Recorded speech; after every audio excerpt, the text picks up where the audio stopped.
24 na panibagong kaso ng firecrackers-related injuries ang naitala ng Department of Health sa gitna ng selebrasyon ng Pasko.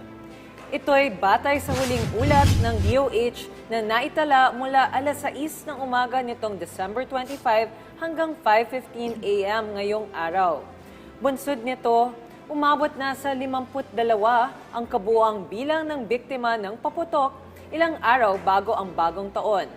Ayon pa sa DOH, 38% ng firecrackers-related injuries ay mula sa National Capital Region, habang 12% ay mula sa Region 3 at 10% ay mula sa Region 11.